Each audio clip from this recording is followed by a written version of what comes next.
बोलिए वृंदावन बिहारी लाल की जय। आज से हम लोग भारतीय काव्य शास्त्र का अध्ययन करेंगे।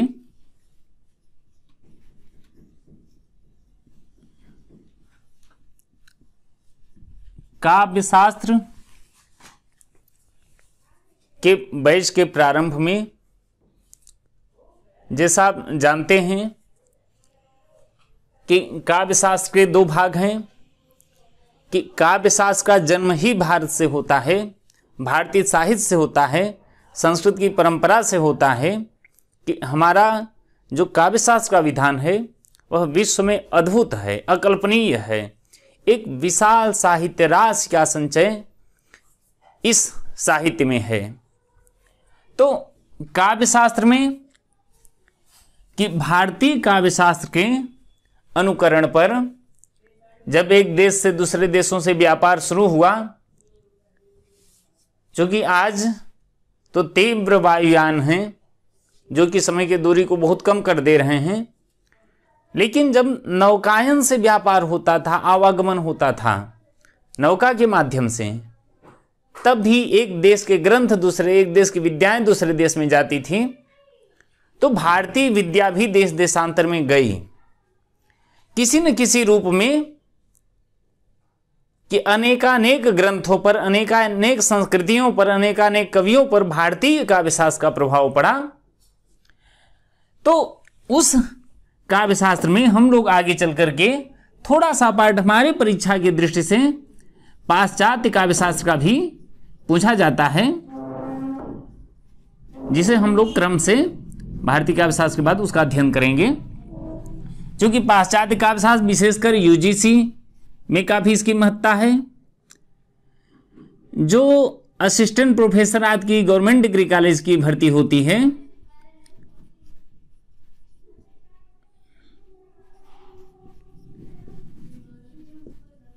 वहां पर पाश्चात्य काव्य शास्त्र प्रश्न बनते हैं। फिर डायट, जीआईसी, पीजीटी भी, जैसे 2013 वगैरह का पेपर आप देखेंगे पीजीटी में भी। तो इन सब विभिन्न परीक्षाओं में, केंद्रीय में, दिल्ली अधीनस्थ में, बीच बीच में कुछ प्रश्न काव्य शास्त्र से उठा देते हैं। भले ही प्रतिशत कम हो, लेकिन तब भी हमें पढ़ना पूरे मनोयोग से है। क्योंकि जैसे आप असिस्टेंट प्रोफेसर का एग्जाम दे रहे हैं, हम करें 4 प्रश्न भी आ गए, 3 प्रश्न भी आ गए, तो वहां एक एक 2 प्रश्न पर पूरी मेरिट का निर्धारण होता है। तो हमें आगे पढ़ना सारी चीजें हैं, परीक्षा हम चाहे जो भी दें। भारतीय काव्य शास्त्र के शुरुआत में पहले हमें यह देखना होगा कि भाई काव्य शास्त्र की उपयोगिता क्यों हुई। तो जैसे शास्त्र है वो एक व्यवस्था है, कविता जो होती है वो नैसर्गिक होती है, कवि के प्रकृति में उसका जन्म होता है। क्योंकि कविता कि कोई भी व्यक्ति ऐसे तुलसी नहीं बन सकता कि कुछ चीजें वहां, जैसे हम लोग आगे का भेद पढ़ेंगे तो वहां प्रतिभा, व्युत्पत्ति, अभ्यास आदि की विवेचना होगी। तो जो प्रतिभा है वो नैसर्गिक है, वह सब में ऐसे कृत्रिम रूप से या इन चीजों से वो नहीं आती है, उसकी अपनी एक सीमा है। सब कितना भी मेहनत करें, सब तुलसी नहीं बन सकते, सब कबीर नहीं बन सकते, वो कुछ चीजें नैसर्गिक होती हैं। तो प्रतिभा नैसर्गिक, तो उसी तरह जो कविता पक्ष है, जो काव्य है, वह नैसर्गिक है। लेकिन जो शास्त्र है वह एक व्यवस्था परक विवेचन है। हम लोग कि जो काव्य का शास्त्र है, जो काव्य को नियंत्रित करता है, काव्य को एक व्यवस्था देता है, उसका अध्ययन करेंगे। तो काव्य शास्त्र सबसे पहले जैसे बालक होता है तो उसकी पहचान के लिए उसको एक संज्ञा दी जाती है। संज्ञा को हम लोग नाम कहते हैं। जैसे हम लोग व्याकरण में संज्ञा पढ़ेंगे, संज्ञा का से सम्यक ज्ञान, कि एक हम सामान्य रूप से संज्ञा को नाम कहते हैं कि एक ऐसा संज्ञा देते हैं, उसके लिए एक ऐसा शब्द देते हैं, बालक के लिए एक ऐसा नाम देते हैं जिससे उसका सम्यक ज्ञान होता है कि अगर हम किसी को महेश नाम दिए तो फिर उसी महेश शब्द से उसकी बाद में पहचान होने लगती है, उसका ज्ञान होने लगता है। तो काव्य के उस व्यवस्था पर जो विवेचना होती है, उस व्यवस्थित विवेचन करने वाले शास्त्र को एक नाम दिया गया जिसे हम काव्य शास्त्र कहते हैं। अब काव्य शास्त्र नाम कब पड़ा, कैसे पढ़ा या उसके पहले उसको किन नामों से हम लोग बुलाते थे, पुकारते थे, उस परंपरा में पुकारा जाता था, इस पर अध्ययन करेंगे। आप हेडिंग डाल लीजिए कि नामकरण। सबसे पहले नामकरण लिखिए आप कि संस्कृत काव्य शास्त्र के लिए, संस्कृत काव्य शास्त्र के लिए प्रारंभ में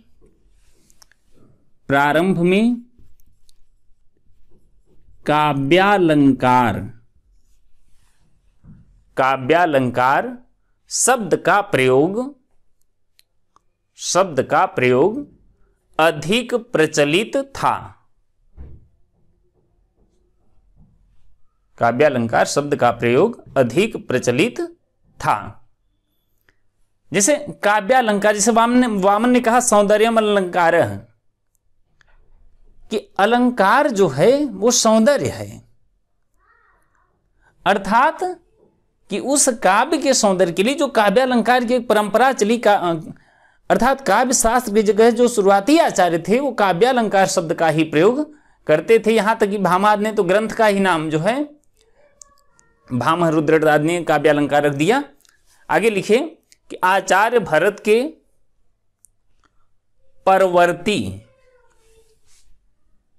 मतलब बाद में, आचार्य भरत के परवर्ती भामह, उद्भट, दंडी, कामा देते जाइएगा, रुद्रट, भामह, उद्भट, दंडी, रुद्रट आदि विद्वानों ने अपने ग्रंथों को यही नाम दिए,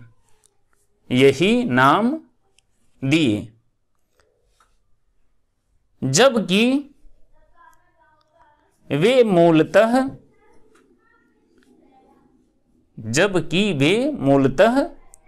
शास्त्र ही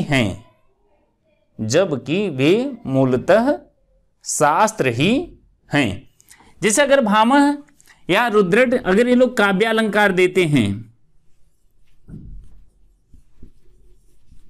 तो काव्यालंकार का से नहीं कि केवल अलंकारों की विवेचना है, बल्कि वो है शास्त्र, पूरा काव्य शास्त्र है। लेकिन उस समय उस शास्त्र के स्थान पर वहां पर अलंकार शब्द का प्रयोग है कि काव्य का अलंकार है, काव्य की शोभा है, काव्य की शोभा विधायक धर्म है। अर्थात उस समय काव्यालंकार शब्द ही काव्य शास्त्र के स्थान पर प्रयुक्त होता था। आगे लिखिए, बाद के अनेक स्थलों पर इस शास्त्र के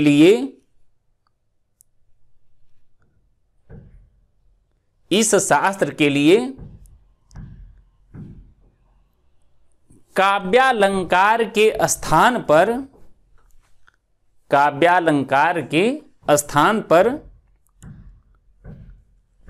अलंकार शास्त्र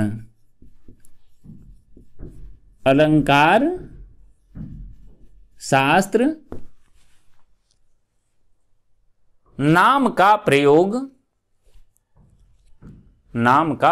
पाया जाता है।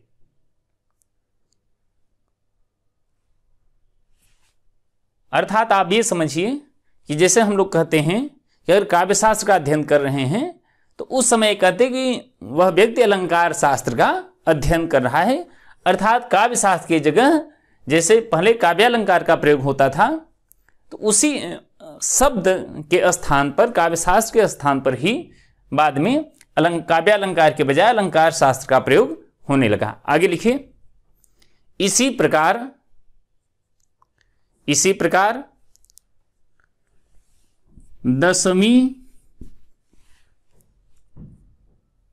दसवीं सदी में राजशेखर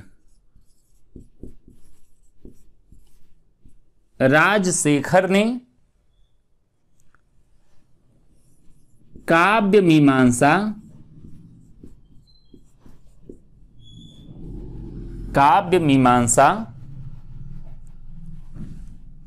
कामा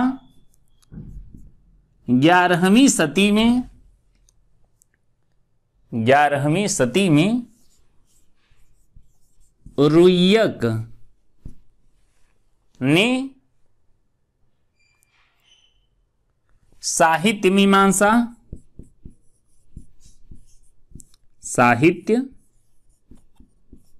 मीमांसा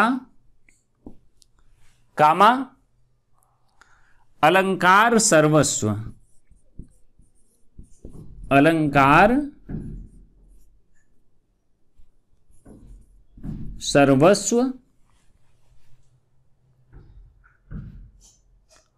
कामा विश्वनाथ ने 14वीं सदी लिख लीजिए, 14वीं सदी में विश्वनाथ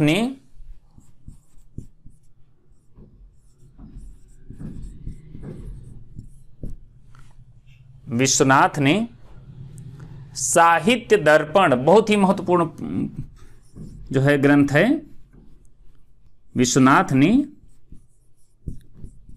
साहित्य दर्पण कामा 11वीं सदी में मम्मट ने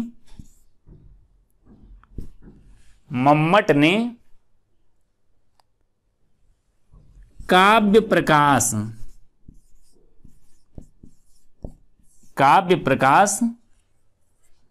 नाम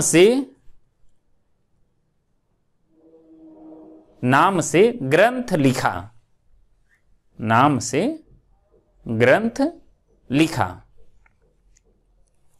अर्थात इन लोगों ने अपने ग्रंथ के लिए काव्यालंकार शब्द का प्रयोग करने के लिए काव्य मीमांसा, साहित्य मीमांसा, अलंकार सर्वस्व, साहित्य दर्पण, काव्य प्रकाश, इन ग्रंथों का, इन शब्दों का चयन किया। अर्थात अभी तक कि सर्वमान्य रूप से इस शास्त्र के लिए कि काव्य शास्त्र प्रयोग, जैसे आज हम कि यदि किसी भी काव्य शास्त्रीय अवयव अंग का अध्ययन कर रहे हैं, चाहे वह काव्य हेतु हो, काव्य प्रयोजन हो, रीति, गुण, वृत्ति, दोष, इन चीजों का अध्ययन है, रस, छंद, अलंकार आदि का अध्ययन है, तो अगर कोई पूछता है कि क्या पढ़ रहे हैं, तो हम सीधे बता देते हैं इस समय हम काव्य शास्त्र का अध्ययन कर रहे हैं। लेकिन तब ऐसा नहीं था। तब जो आज एक सर्वमान्य रूप से काव्य शास्त्र नामकरण है, तब इस तरह की शब्दावली तब नहीं प्रचलित थी। अर्थात लोग भिन्न भिन्न नामों से इस ग्रंथ को पढ़ते थे, अध्ययन करते थे, अपने ग्रंथ का नामकरण करते थे। आगे लिखिए, परंपरागत प्रचलित नाम काव्यशास्त्र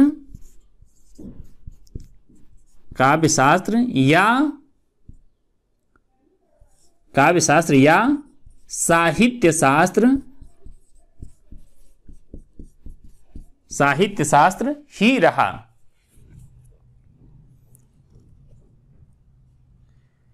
ग्यारहवीं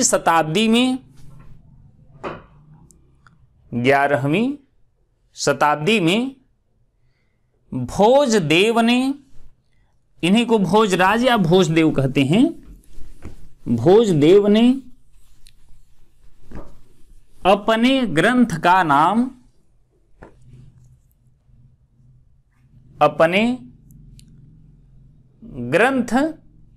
आप इस रूप में लिख लीजिए कि भोजदेव ने अपने ग्रंथ सरस्वती कंठाभरण, अपने ग्रंथ सरस्वती कंठाभरण में इस शास्त्र के लिए काव्य शास्त्र, इस शास्त्र के लिए काव्य शास्त्र पद का प्रयोग किया, काव्य शास्त्र पद का प्रयोग किया। कि मतलब आचार्य भोजराज ने, उन्हीं को भोजदेव भी कहते हैं, कि 11वीं सदी में उनका जो ग्रंथ है सरस्वती कंठाभरण, ऐसे भी पूछा जाता है कि सरस्वती कंठाभरण किसका ग्रंथ था, किसका ग्रंथ है, तो यहां भोजराज का या भोजदेव का। तो सरस्वती कंठाभरण में ही इस काव्य शास्त्र शब्द का प्रयोग सर्वप्रथम हुआ, इस ग्रंथ के लिए, इस शास्त्र के लिए। आगे साहब लिखिए, प्राचीन काल में इस शास्त्र के लिए, प्राचीन काल में इस शास्त्र के लिए क्रियाकल्प, क्रियाकल्प नाम भी प्रयुक्त हुआ है, क्रियाकल्प नाम भी प्रयुक्त हुआ है। क्रियाकल्प का निर्देश, क्रियाकल्प का निर्देश वात्स्यायन के कामसूत्र, वात्स्यायन के कामसूत्र, कामा बौद्ध ग्रंथ,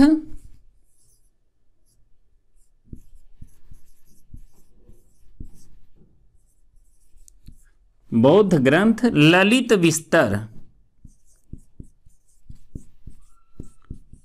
ललित विस्तर, इसमें लिपियों की भी चर्चा है, हम लोग भाषा विज्ञान में लिपि प्रकरण के अंतर्गत पढ़ेंगे। बौद्ध ग्रंथ ललित विस्तर,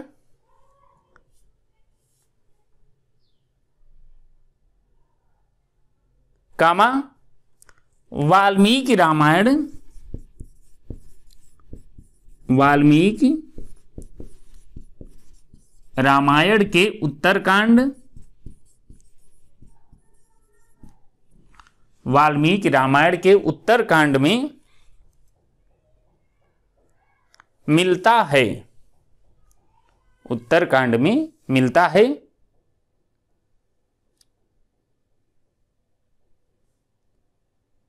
जैसे उत्तरकांड में इस प्रसंग की चर्चा है कि जब लवकुश आते हैं और नगर में जो है राज्यसभा में वाल्मीकि द्वारा रचित रामायण सुनाने लगते हैं, रामकथा सुनाने लगते हैं, तो वहां क्रियाकल्प के मर्मज्ञ लोग उस सभा में उपस्थित थे।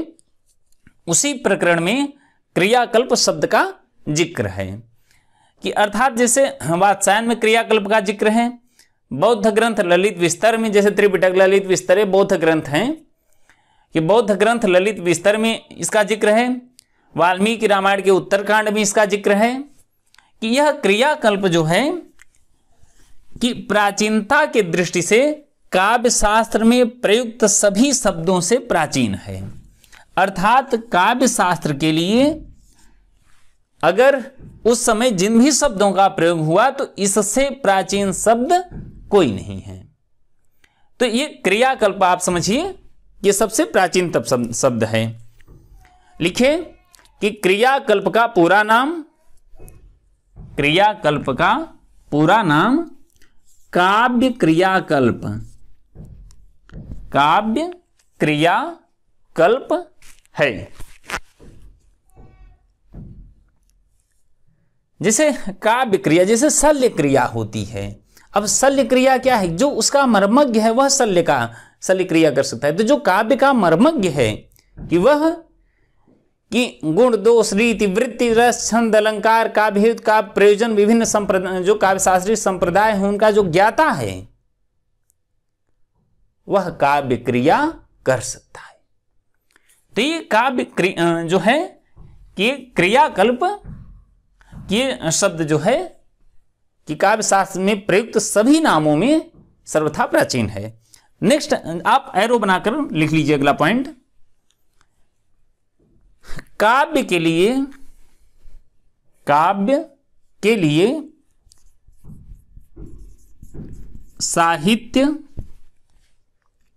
साहित्य शब्द का सर्वप्रथम प्रयोग, साहित्य शब्द का सर्वप्रथम प्रयोग भर्तृहरि ने किया, भर्तृहरि ने किया। नेक्स्ट पॉइंट, 11वीं शताब्दी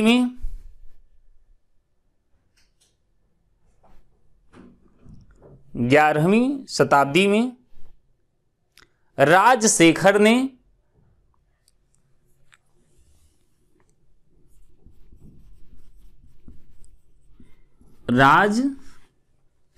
ने पंचमी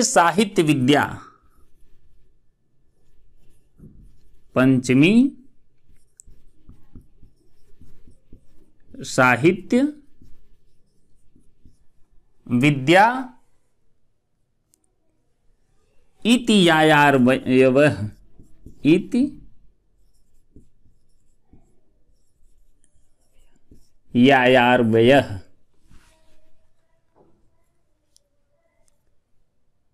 लिखकर, इति यायार्वयः लिखकर इस शास्त्र के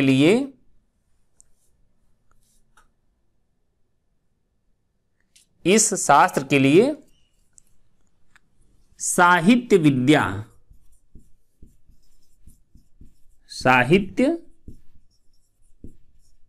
विद्या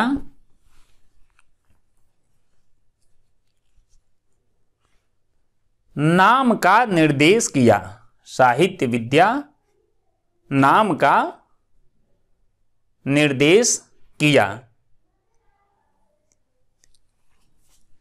डैश देकर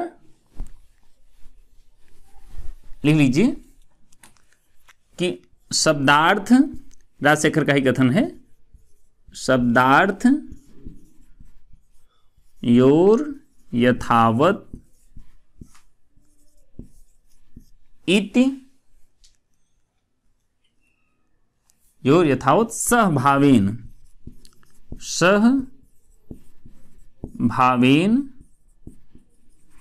विद्या साहित्य विद्या। शब्दार्थ योर यथावत सहभावेन विद्या साहित्य विद्या।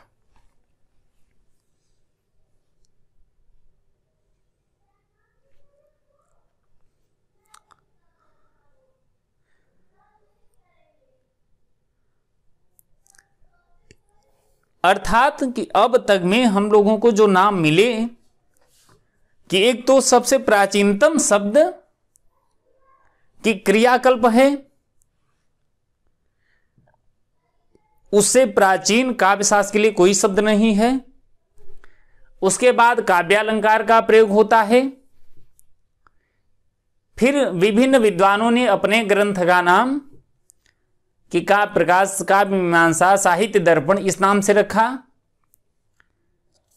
एक इसमें जो महत्वपूर्ण प्रश्न है कि काव्य के लिए साहित्य शब्द का सर्वप्रथम प्रयोग किसने किया, तो आप लिख चुके हैं कि साहित्य शब्द का सर्वप्रथम प्रयोग भर्तृहरि ने किया। अब काव्य शास्त्र शब्द का प्रयोग किसने किया इस शास्त्र के लिए, तो आचार्य भोजदेव ने इस शब्द का प्रयोग किया। किस ग्रंथ में? सरस्वती कंठा भरण में। तो ये छोटे छोटे पॉइंट क्या आप पढ़ते चलिए, जो छोटे छोटे पॉइंट हैं। फिर उसके बाद कि मैं एक चाहे व्हाट्सएप ग्रुप बनाऊं या अन्य किसी माध्यम से कि जिसे सभी जो है जो भी छात्र हैं उनके शंकाएं, जो भी शंकाएं हैं, जो प्रश्न हैं, जो उनकी जिज्ञासा है, जब 150 प्रश्न एकत्रित हो जाएंगे उस पर मैं फिर एक वीडियो बना दूंगा। जैसे अभी आप क्रम से पढ़िए, क्योंकि अभी तो इतनी शंकाएं हैं कि उन शंकाओं का पूरा हम उत्तर देने लगे तो कभी कोर्स बढ़ ही नहीं पाएगा। क्योंकि पहले हम पूरा काव्य शास्त्र पढ़ें तो तब न पता चलेगा कि कहाँ मिस्टेक हो रहा है, कहाँ कमी हो रही, कहाँ। अभी तो हम कुछ, जैसे इसी में बहुत से लोग हैं कि 1-2 नंबर से किसी कारण दुर्भाग्यवश जो है कि परीक्षा की जो सीमा रेखा क्रॉस करने में वंचित हो गए होंगे, तो उनका काफी कुछ तैयार है। हो सकता है कुछ पढ़ने के दौरान उनकी समस्या का समाधान हो जाए, क्योंकि केवल प्रश्न से आपका कोई पार्ट तैयार नहीं हो सकता जब तक आपको पूरा कॉन्सेप्चुअल ज्ञान न हो। प्रश्न तो वस्तुनिष्ठ प्रश्न की मार्केट में अनेक किताबें हैं, लेकिन उससे कुछ होने जाने वाला नहीं है। जब हम पूरे प्रकरण को डिटेल में पढ़ेंगे, उसके बाद यदि हमारा प्रश्न बचता है, तब हम उस चीज पर जब मंथन करेंगे, तब शायद वो हमारी शंका जो है पूरी तरह से समाप्त हो जाए। बिना पढ़े मैं रोज 1000 प्रश्नों का भी उत्तर दूं, तब भी आपकी समस्या का निराकरण नहीं होगा। तो आप एकदम क्रम से पढ़िए।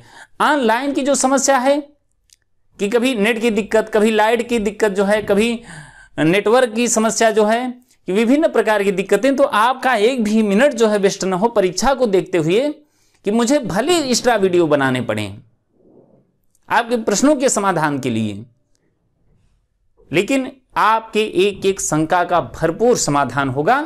आपका मूल लक्ष्य जो है कि मैं जितना पढ़ा दे रहा हूं, जो कि प्रतिदिन जैसे ही 8 बजेगा आपको वीडियो मैं 2 घंटे पहले पढ़ा दूंगा, कि मैं 5 बजे 7 बजे पढ़ा दूंगा, लेकिन आपको 8 बजे प्रतिदिन उस क्लास का वीडियो 2 घंटे का मिल जाएगा। आप 8 से 10 आराम से देखिए।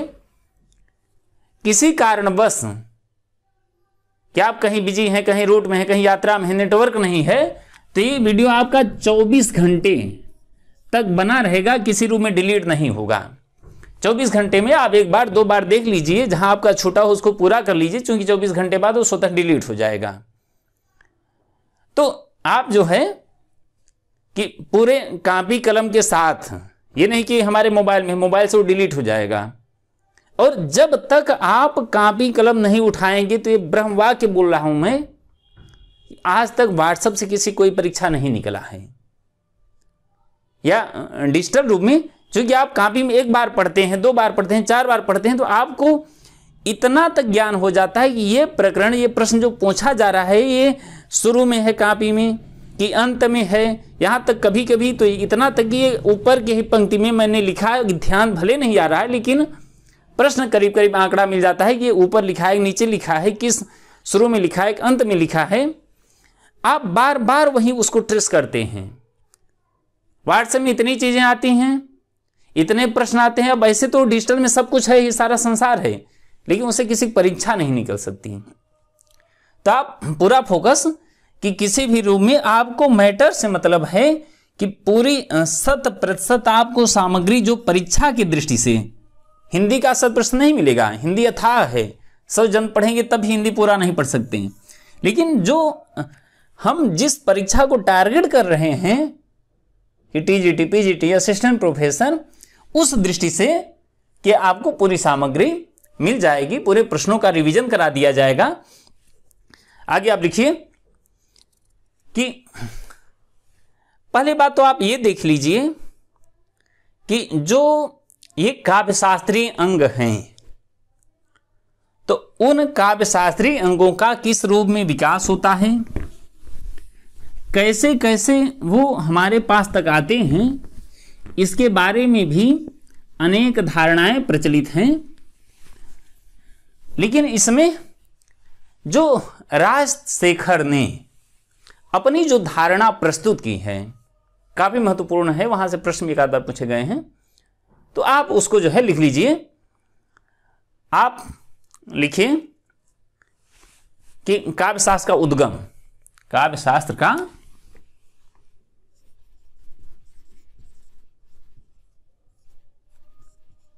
उद्गम, काव्य शास्त्र का उद्गम। आप इसको समझने के लिए आप ऐसे लिख सकते हैं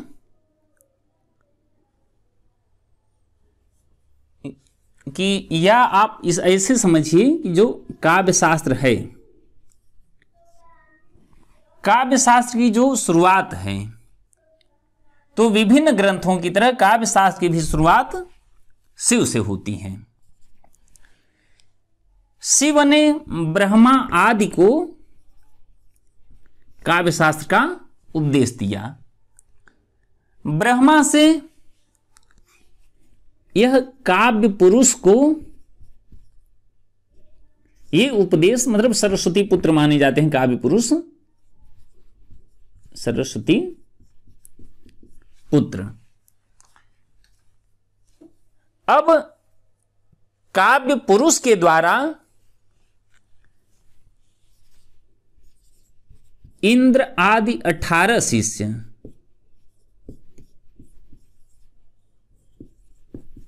18 शिष्यों को यह उपदेश प्राप्त होता है कि काव्य शास्त्र शिव से ब्रह्मा आदि को, ब्रह्मा आदि से काव्य पुरुष आदि को, काव्य पुरुष से इंद्र आदि को प्राप्त होता है। अब इंद्र आदि जो 18 शिष्य हैं, तो उन 18 शिष्यों को किस किस क्षेत्र का उपदेश दिया गया, ये आप जो है देख लीजिए कि किन किन विद्याओं का वो लोग ज्ञान प्राप्त किए। आप लिख लीजिए, एक तरफ शिष्य, एक तरफ उपदेश।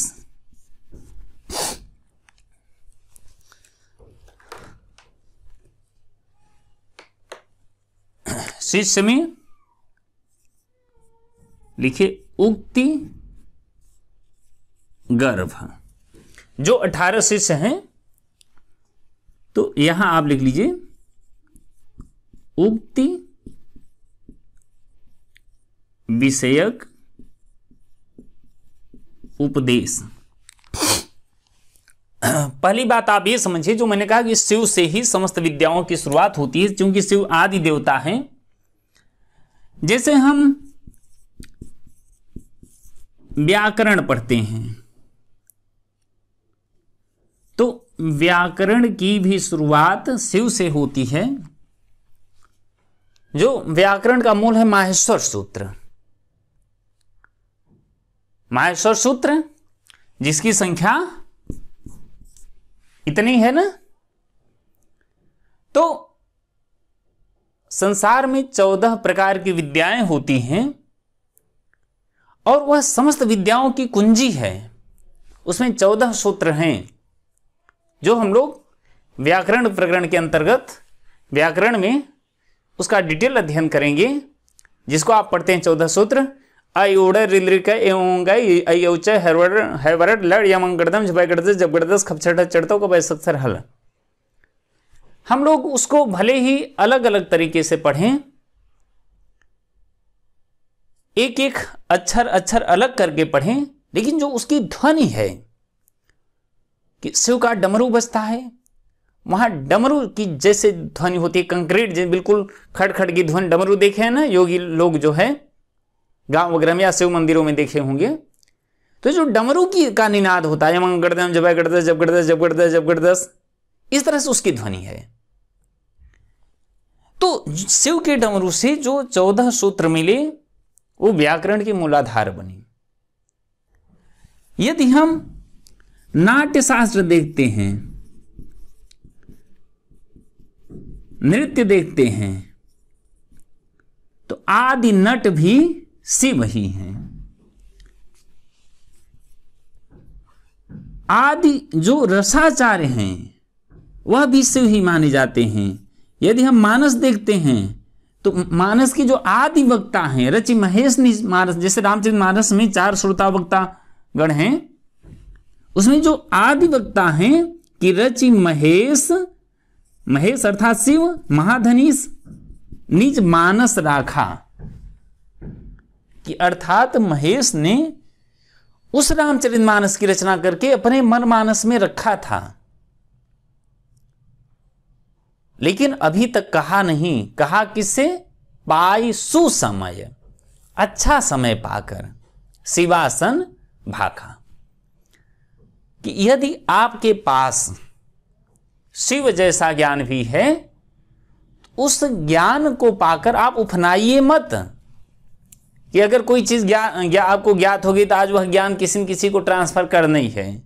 आप ये देखिए कि आप जिसको ज्ञान प्रदान करने वाले हैं, क्या वह उस ज्ञान को प्राप्त करना भी चाहता है कि नहीं, या उसका पात्र है कि नहीं, क्या उसे उसकी जरूरत है या नहीं। अर्थात कि उसे वह तत्व पता होना चाहिए।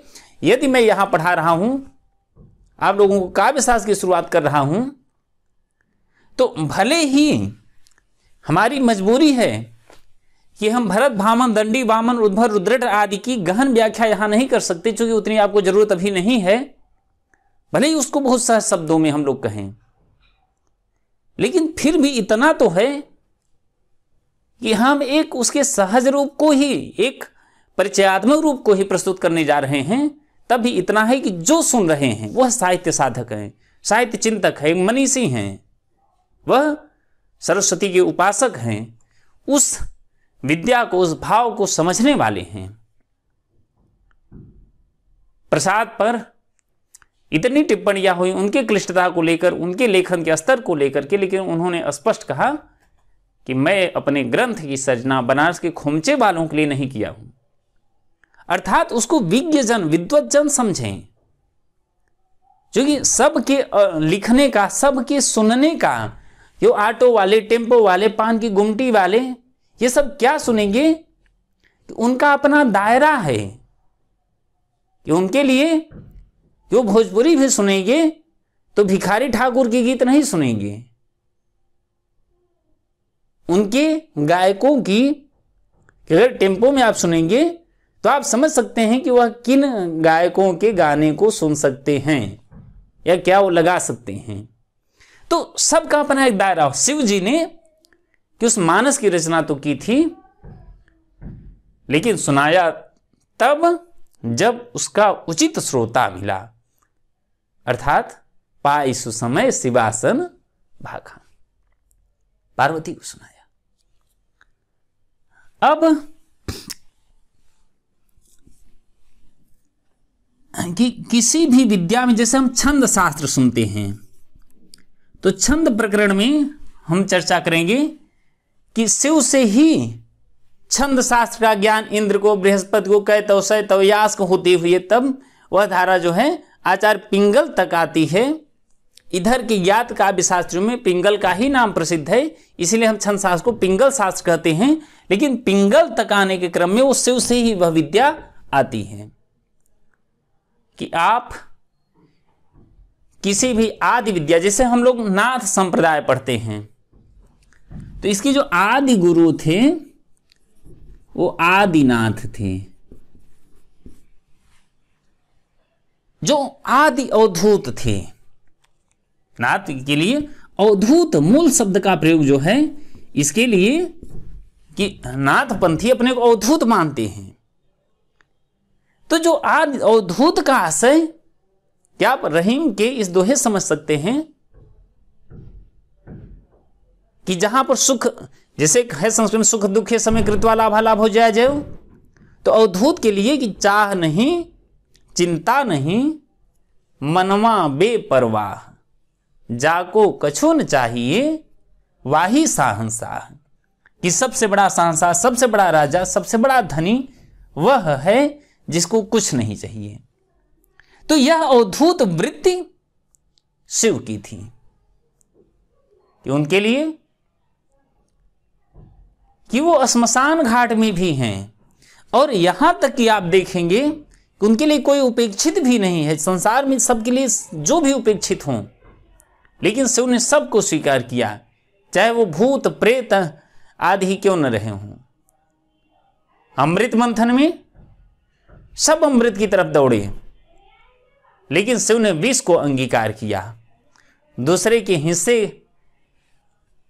के अमृत को पीने की तृष्णा सब में होती है, लेकिन दूसरे के हिस्से का विष पीने का साहस जिसमें हो जाता है वही महादेव हो जाते हैं, वही शिव हो जाते हैं, वही समस्त विद्या के ज्ञाता होता है, समस्त मर्म को जानने वाले होते हैं, वही जैसे मानस जैसे ग्रंथ की उद्भावना कर सकते हैं। तो यहां काव्य शास्त्र का भी जो मूल रूप है वह शिव से चलता है। शिव से ब्रह्मा, ब्रह्मा से काव्य पुरुष, काव्य पुरुष से इंद्र आदि 18 शिष्यों को मिलता है। अब हम लोग उन्हीं 18 शिष्यों की चर्चा, किन लोगों ने किस चीज का उपदेश ग्रहण किया, इसको आप लिख लीजिए कि उक्ति गर्भ ने उक्ति विषयक उपदेश जो है ग्रहण किया, उस पर जो है कार्य किया। सुवर्णनाभ,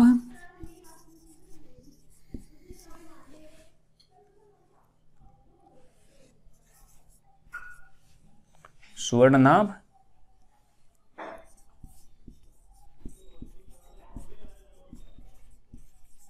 रीति विषयक, प्रचेता, अनुप्रास,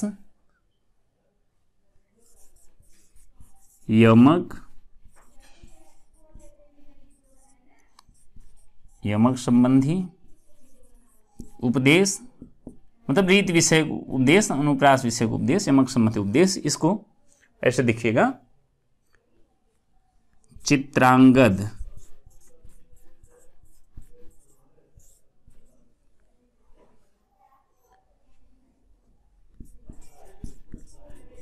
चित्र व्यवहार विषयक। आप अगर वीडियो चला रहे हैं, कुछ चीज छोड़ रहा है, वहीं स्टॉप करके उसको लिख लीजिए, फिर आगे बढ़िए, लेकिन कोई भी चीज आपको छोड़ना नहीं है।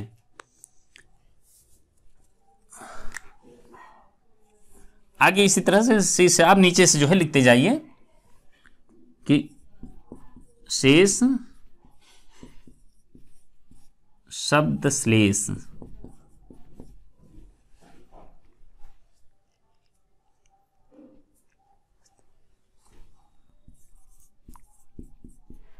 पुलस्त्य,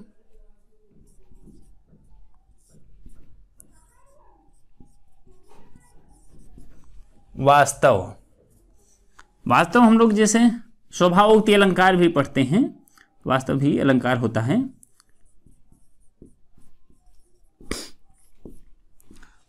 स्वभावोक्ति में जब हम लोग आगे पढ़ेंगे स्वभावोक्ति अलंकार, जैसे व्याजोक्ति, क्रमोक्ति, विनोक्ति, असंयोक्ति, स्वभावोक्ति, तो स्वभावोक्ति में जैसे घुटुरुवन चलत रेणुतन मंडित मुख दधिलेप किए।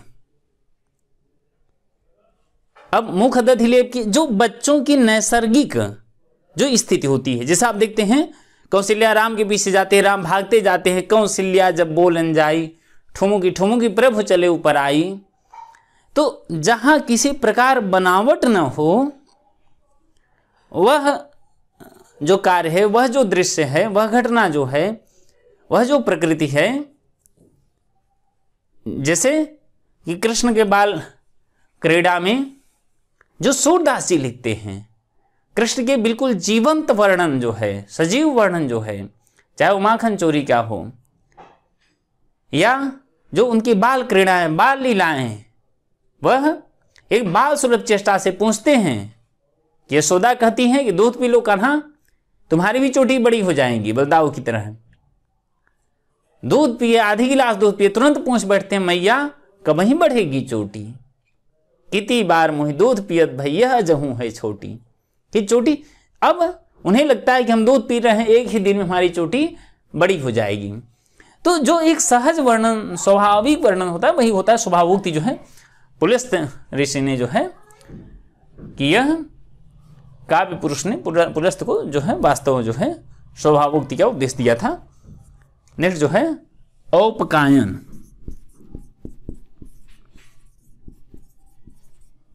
औपकायन उपमा,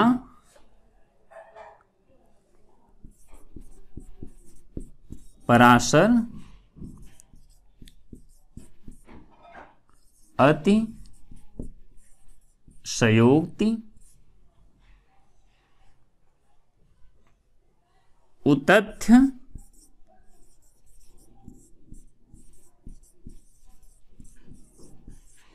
अर्थ श्लेष, उतथ्य, अर्थ श्लेष,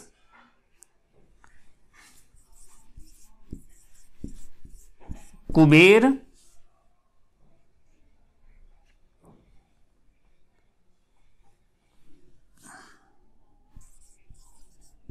उभयालंकारों के संबंध में, उभयालंकारों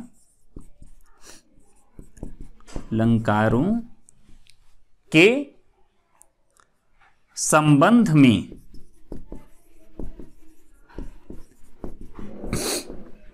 मतलब इन्होंने शब्दालंकार अर्थालंकार पर चर्चा किया है। यही जो है उभयालंकार है। उभयालंकारों के संबंध में भरत, आचार्य भरत जो मुनि, नाट्य शास्त्र, भरत मुनि नाट्य शास्त्र, जैसे हम लोग आगे नाटक की अवस्था, नाटक के प्रकार, नाटक का उद्भव, कथा वस्तुवाद का विवेचन, कार्यावस्था, अर्थ प्रकृति संधि आदि की चर्चा, ये सब जो करते हैं, तो मतलब जो नाट्य शास्त्र संबंधी उपदेश जो है आचार्य भरत मुनि ने ग्रहण किया था, उस पर लिखा था।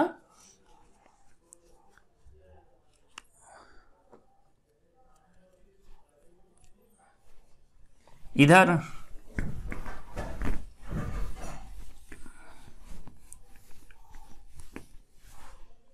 आगे लिखिए, कामदेव,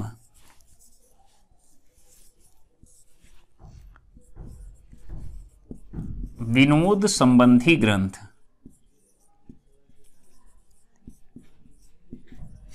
इन्होंने विनोद संबंधी ग्रंथ लिखे।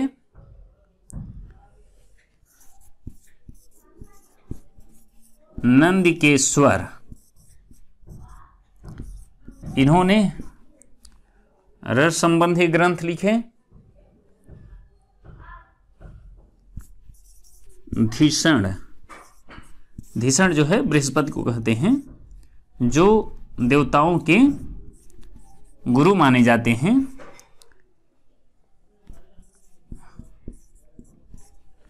जैसे ये दोष संबंधी ग्रंथ, जब हम लोग काव्य दोष पढ़ेंगे, जिसमें श्रुत कटुत्व, क्लिष्टत्व, संदिग्ध, अधिपद, न्यून पदत्व, ग्राम्यत्व, अश्लीलत्व, क्रमत्व, ये सारे जो शब्द दोष होते हैं उसकी चर्चा होती है।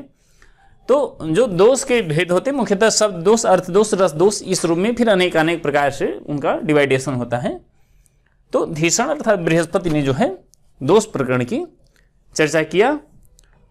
उपमन्यु, इन्होंने गुण प्रकरण की चर्चा किया। एक ऋषि कुचमार हैं, इन्होंने औपनिषदिक विषय पर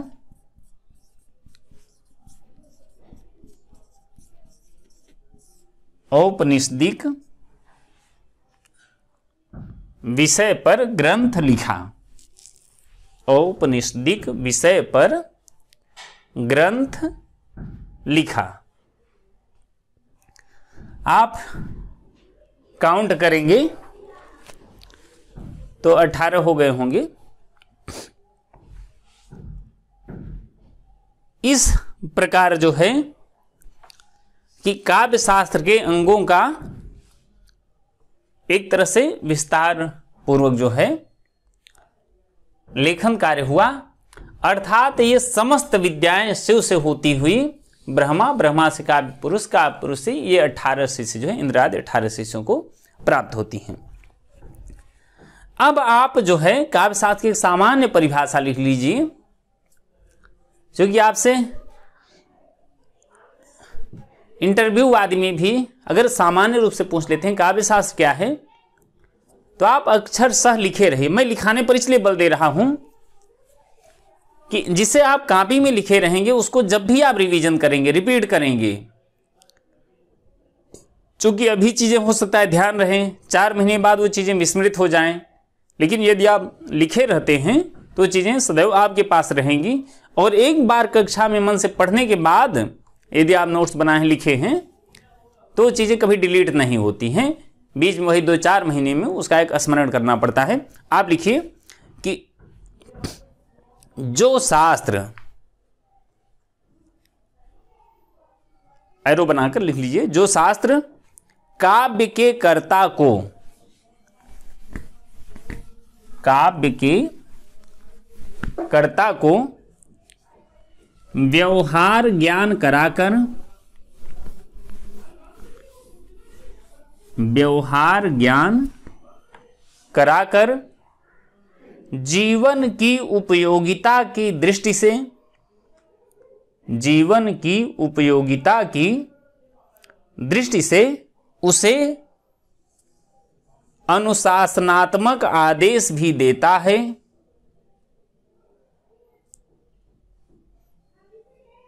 कामा उसका निरीक्षण और परीक्षण, उसका निरीक्षण और परीक्षण करने के लिए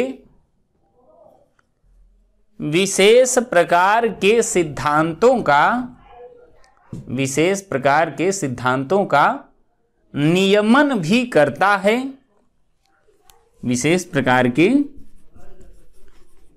सिद्धांतों का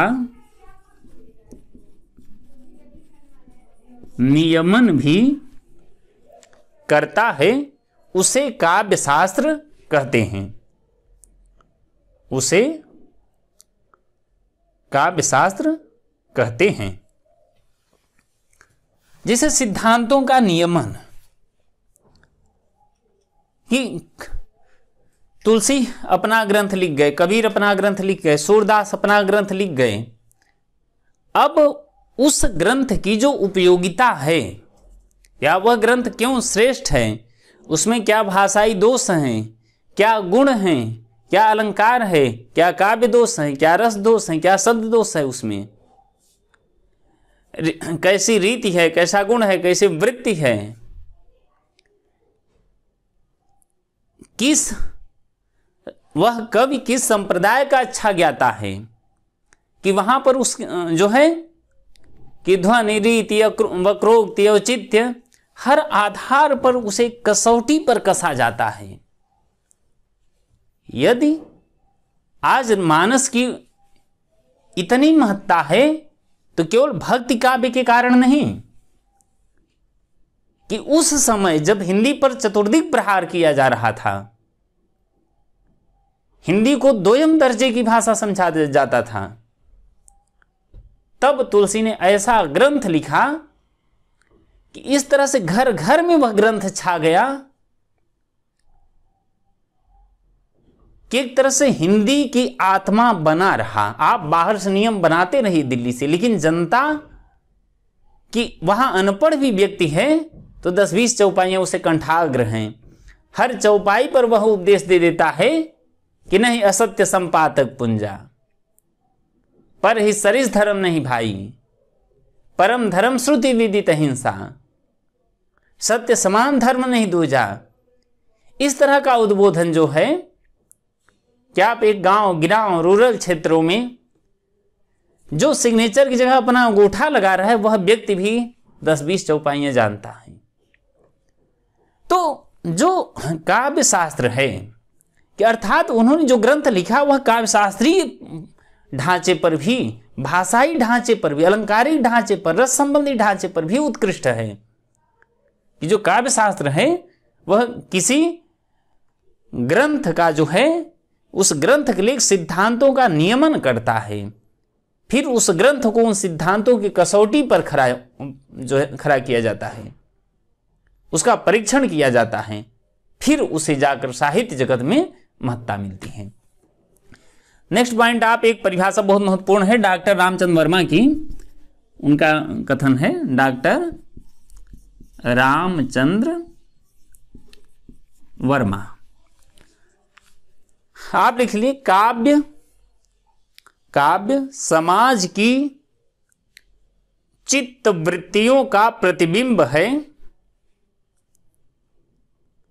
समाज की चित्त वृत्तियों का प्रतिबिंब है और शास्त्र समाज में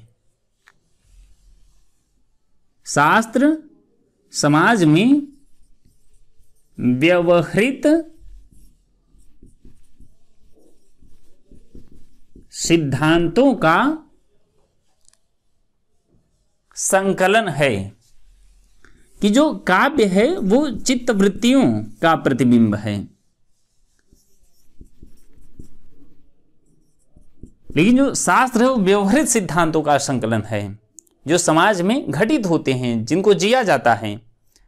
आगे लिखिए इसी में कि काव्य में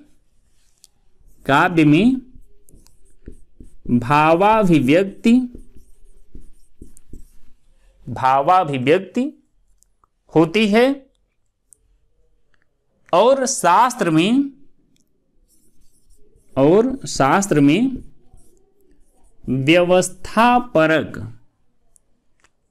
व्यवस्थापरक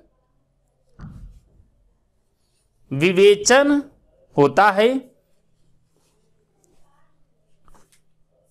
काव्य सौंदर्य प्रधान है,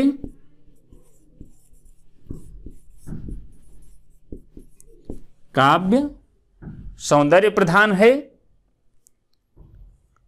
और शास्त्र की सीमा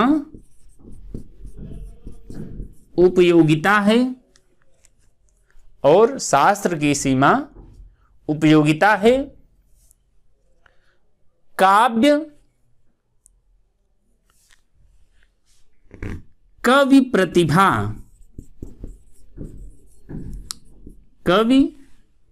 प्रतिभा से उद्भूत होता है और शास्त्र का जन्म प्रज्ञा से होता है, और शास्त्र का जन्म प्रज्ञा से होता है। अर्थात इन्वर्टेड कामा बंद कर दीजिए। इन्वर्टेड कामा के लिए भी आप इतना करिएगा, जैसे हम लोग तो जनरली ऐसे लगा देते हैं, लेकिन इसके लिए आप जो है कि जैसे आप देखिए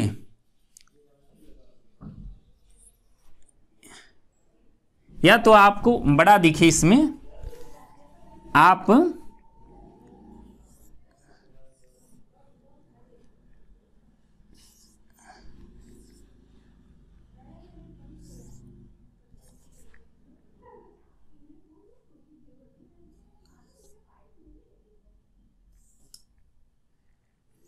जैसे देखिए इसमें 4 प्रकार की आकृति बनी है। यहां पर जैसे ए बी सी और डी कर दिया जाए और कहा जाए इन्वर्टेड कामा किधर मुड़ता है, कौन सा सही है। तो अब चूंकि हम लोग तो ऐसे बस लगा देते हैं कि ऐसे लगा दिए वो इन्वर्टेड कामा हो गया, डबल करना हो फिर ऐसे एक खींच दिए, जबकि इसके लिए आप जो है ए बी सी डी, इसमें सही कौन है, सी। कि ये जो है ऐसे ही उद्धरण चिन्ह, ए एकल उद्धरण चिन्ह और जो है क्या जो है युगल उद्धरण चिन्ह कर सकते हैं। तो यहां पर जो पहले का जो मोड़ होता है सिंगल डबल का, अब 2 करना है तो 2 ऐसे कर देते हैं इसी रूप में, एक ही करना है तो एक ऐसे ही किए रहते हैं। अर्थात 69 आप याद कर लीजिए, 69 कि पहले का जो घुमाव होता है, जैसे अगर हम लिख रहे हैं तो पहले का नीचे की तरफ 6 और दूसरे का 9 की तरह, अर्थात दूसरे का ऊपर की तरफ घुमाव होता है। ये डबल करना है तो हम जो है इस रूप में कर देते हैं। तो ये जो है कि विशेषकर किसी का अगर सेंटेंस है, कथन है और ज्यों का त्यों रखना है उसी रूप में। अगर हम जैसे लिखा है जयशंकर प्रसाद ने कामायनी ग्रंथ लिखा है, अब कामायनी करना है तो वहां पर सिंगल होगा, लेकिन जयशंकर प्रसाद का कोई अगर स्टेटमेंट है और ज्यों का त्यों उसी रूप में रखना है तो हम उसको जो है कि ये डबल जो इन्वर्टेड कामा होता है उसमें रख देते हैं। हम लोग आगे व्याकरण में इसकी चर्चा करेंगे कि कैसे जो है इनका विकास होता है, देवनागरी लिपि में कैसे आते हैं, कहाँ से आते हैं। तो आप जैसे देखिए कि जो काव्य है कि वो चित्तवृत्तियों से संबंधित है, लेकिन यह बाह्य सिद्धांतों के आधार पर शास्त्र जो है उसका नियमन होता है। काव्य में भावाभिव्यक्ति होती है, लेकिन शास्त्र में वो व्यवस्था परक विवेचन होता है। क्या आप ये समझिए कि ये जो जैसे व्याकरण है, काव्य शास्त्र है, ये नदी एक उद्दाम वेग से पर्वतों से चलती है बल खाती हुई, लेकिन ये तटबंध की तरह उसकी स्थिति को नियंत्रित करते हैं, उसके लक्ष्य तक पहुंचाते हैं कि यदि नदी के तटबंध न हो तो नदी का कोई अस्तित्व ही न हो, और वह कि हिमालय से चलकर गंगा सागर तक न पहुंच पाए। यदि हिमालय से चलकर गंगा सागर तक किसी उस नदी का अस्तित्व है तो इन्हीं तटबंधों के कारण। तो काव्य क्या है कि वह प्रवाहमान सरिता है, लेकिन जो तटबंध उसके हैं ये तटबंध यही शास्त्र हैं। इसी को आप उस काव्य रूपी नदी का शास्त्र कह सकते हैं कि तटबंध ही काव्य शास्त्र है। यह जो जलराशि प्रवाहित हो रही है सतत, कि यह काव्य है, यह जो है शास्त्र है। यह नदी, इसको आप भाषा कह सकते हैं, लेकिन ये तटबंध जो है व्याकरण है। जैसे काव्य शास्त्र है, व्याकरण है, इसको नियमन करता है। जैसे बच्चा बोलता है, अब उसे व्याकरण का ज्ञान नहीं, भाषा बोलता है, लेकिन आगे चलकर उसकी भाषा को भी नियंत्रित किया जाता है। तो काव्य शास्त्र की भूमिका एक तटबंध की तरह उसको व्यवस्थित करने की, अर्थात वो व्यवस्था परक विवेचन करता है। काव्य जो है वो सौंदर्य प्रधान होता है, लेकिन जो काव्य शास्त्र है कि उसकी सीमा उसकी उपयोगिता होती है। काव्य कवि प्रतिभा से उद्भूत होता है, अर्थात कि यदि कवि प्रतिभा नहीं, उसका निर्माण नहीं किया जा सकता है, लेकिन यह प्रज्ञा से। प्रज्ञा भी बुद्धि का एक पूर्ण विकसित रूप है, जो विभिन्न मालिन्य से परे होती है, जिसमें किसी प्रकार मालिन्यता नहीं होता, कलमस्ता नहीं होती, कलुषता नहीं होती। तो ये जो है प्रज्ञा है। नेक्स्ट आप एरो बनाकर लिख लीजिए।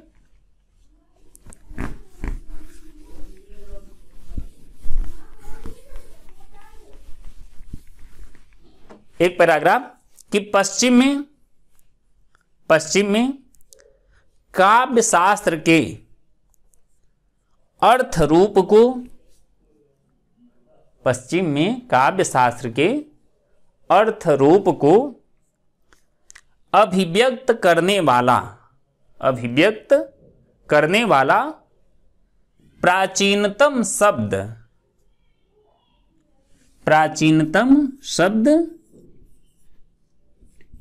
पोएटिक्स है। अंग्रेजी में सिद्धांतों के अनुकूल काव्य की समीक्षा समालोचना करने वाले शासन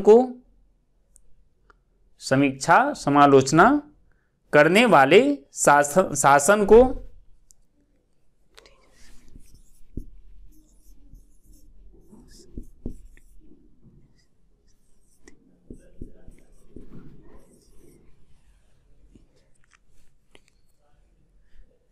एस्थेटिक्स, जैसे एस्थेटिक्स नाम से क्रोचे का ग्रंथ भी है।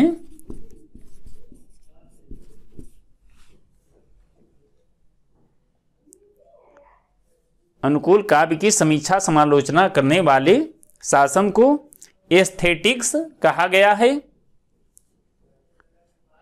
परंतु यह नाम सौंदर्य शास्त्र का ही पर्यायवाची प्रतीत होता है। सौंदर्य शास्त्र का ही पर्यायवाची प्रतीत होता है। नव्य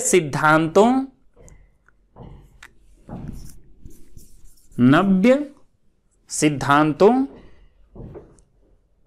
एवं मान्यताओं के पोषकों ने काव्य शास्त्र के लिए एक नया नाम स्पेकुलेटिव क्रिटिसिज्म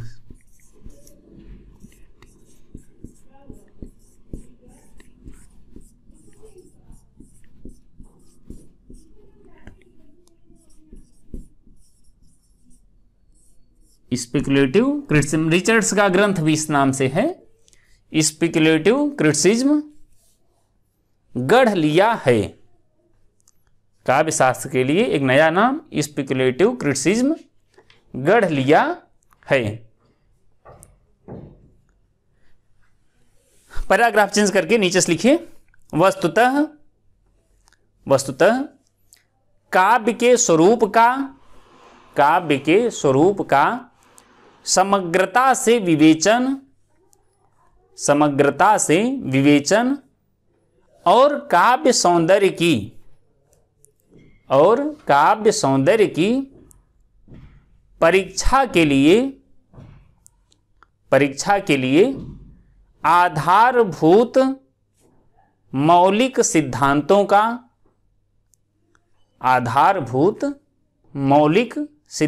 का प्रतिपादन करने वाला शास्त्र काव्य शास्त्र कहलाता है। प्रतिपादन करने वाला शास्त्र काव्य शास्त्र कहलाता है। अब हम लोग जो इसके बाद परिभाषाएं पढ़ेंगे कि उस काव्य के लिए कि काव्य क्या है। अभी तक हम लोग जो है काव्य शास्त्र के बारे में पढ़ रहे थे। अब काव्य किसे कहते हैं, कविता क्या है। आचार्य भरतमुनि ने, भामह ने, दंडी ने, मम्मट ने, रुद्रट ने, हेमचंद ने किसे काव्य माना, उसकी सीमा क्या है, कैसे हम उसे काव्य कह सकते हैं, क्या होना चाहिए उसमें। तो उन सब चीज़ों को एक क्रम से पढ़ेंगे। और फिर ये जैसा हम सब हिंदी पढ़ रहे हैं, संस्कृत नहीं, तो हिंदी में हमें ये भी देखना पड़ेगा कि काव्य के बारे में, कविता के बारे में, काव्य शास्त्र के बारे में हजारी प्रसाद द्विवेदी क्या अवधारणा है, रामचंद्र शुक्ल क्या उसके बारे में जो है लिखना चाहते हैं, महादेव वर्मा, पंत आदि जो है, या इधर जो है कि छायावादोत्तर स्वातंत्रोत्तर के बाद लोगों की क्या धारणाएं हैं काव्य शास्त्र के बारे में। तो एक क्रम से हम लोग उसका जो है अध्ययन करेंगे। इसमें सबसे महत्वपूर्ण चीज कि पढ़ने को लेकर आपको पूरी गंभीरता दिखानी होगी। नहीं तो ऐसे तो यूट्यूब पर 10-10, 20-20 मिनट के हजारों वीडियो, 10,000 लोग देखने वाले हैं। लेकिन यदि गंभीरता से आप पूरे विषय को जो है पढ़ना चाहेंगे तो आप पहली बार इस तरह से दूरस्थ माध्यम से पहली बार जो है 1, 2, 4 कक्षा में ही आपको पता चल जाएगा कि काव्य शास्त्र आदि कैसे पढ़ना चाहिए।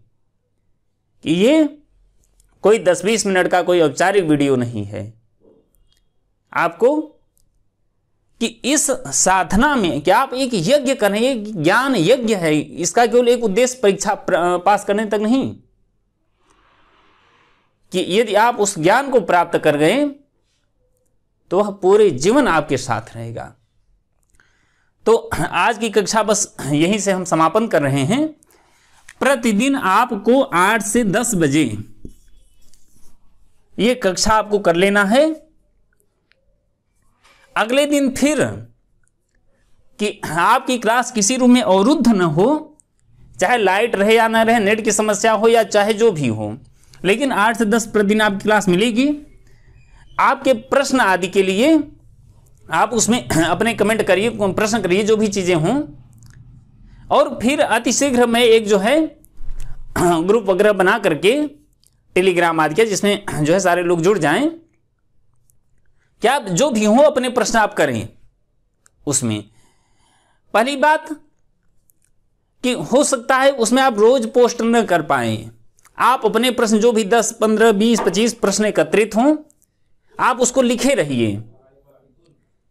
कुछ ऐसा करूंगा कि आप एक ही दिन उसमें केवल प्रश्न डाल सकें, एक गुड मॉर्निंग गुड इवनिंग नहीं, और फिर मैं उन प्रश्नों को कलेक्ट करवा लूंगा।